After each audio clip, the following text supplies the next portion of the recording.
How's it going, everyone? Recently I did a video for FM Scout about in-match tweaks and what you can do to factor the match.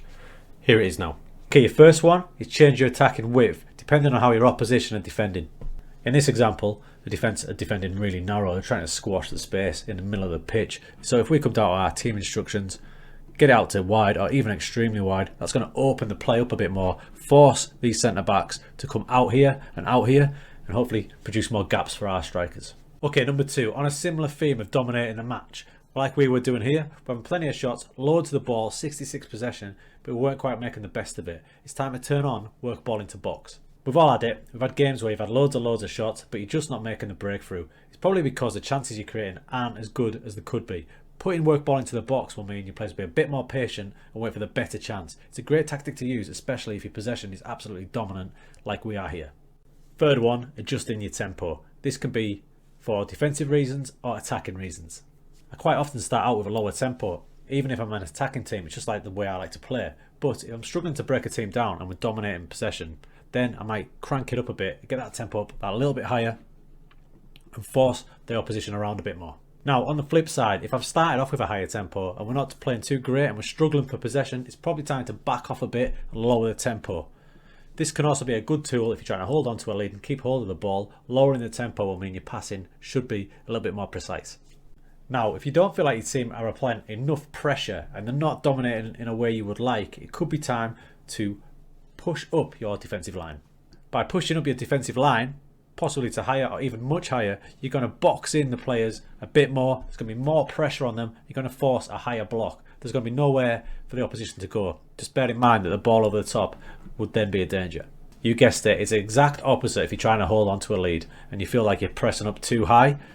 Get over to this defensive line, drag it back. Now, caution when you're going to go low like that, because you are inviting a hell of a lot of pressure in these areas here. You're going to have to play with your line of engagement as well. But if you're holding on to a lead, it's probably a better idea to drop it back. Another reason to drop it back, if the opposition have got a red hot pacey striker, you don't want them getting in behind you. Maybe it's time to just drop it back a little bit. Next one, adjust the role duties.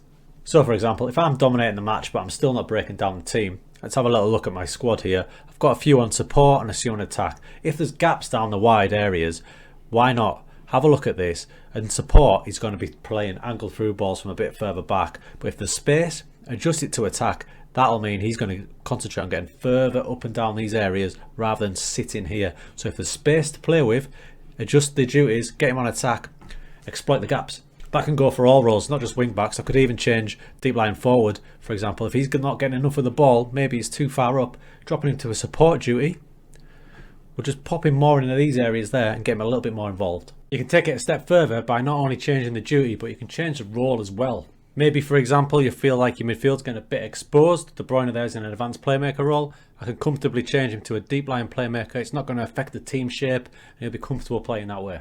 Perhaps you feel like you don't have a focal point up front. Your deep line forward may be dropping off a little bit too much. Simply change him to an advanced forward. He's going to be further up that pitch, occupying the defenders a little bit more. Shouts, and more specifically, individual player shouts. Now, a lot of people will use shouts and press this button and just go entire team, but you shouldn't do that on all occasions because different players are going to react differently. It's better to target single players if you can. Example below, all the players are doing okay. Laporte's dropping off a bit. Let's target Laporte. Shout, we'll demand a bit more from him. From the next breaking play, you can see the shouts took effect. Laporte now absolutely buzzing with life, ready to tackle on the game. That's only going to improve your team performance. So if you can pick out certain players and individual shout it, it'll give you a little edge. Next up, man marking, and it's not necessarily a defensive move. Now, if a player down a certain flank is causing me a bit of grief, in this example, say Depay, what I'd like to do is I'll put a man marker on him. It won't be my fullback because I still want to use him and I still want him to keep the defensive shape. So it'd probably be my winger. This won't be for the whole game, it'll just be for a period of time till we get a bit of control back. What this will do is cancel down the effect of that player. Now, it'll also cancel a little bit of the effect of our attacking player. So what I like to do in this instance is I like to focus the player down the opposite flank just for that period of time. Obviously, different players can cause you problems in different roles. If it's a midfielder, for example, you could put one of your centre midfielders man marking, make sure it's your more defensive minded one, leave your creative one to cause some more damage. Transition instructions. Don't be scared to change your transition instructions to fit in with the match scenario.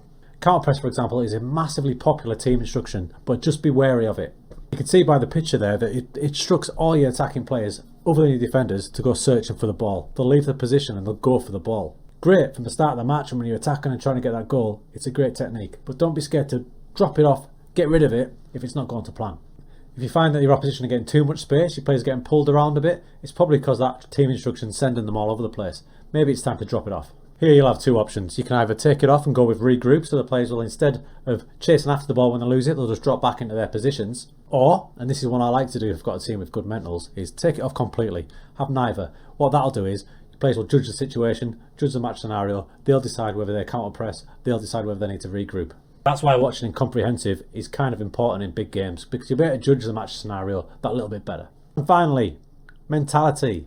Now this is one that may seem obvious, that you change for different match scenarios, but there's little tweaks you can make to it when you change your mentality that can help you get the most bang for your buck. Take the scenario where you're behind, you're chasing a goal, there's not a lot of time left. A lot of people will automatically dive over and slap it on very attacking.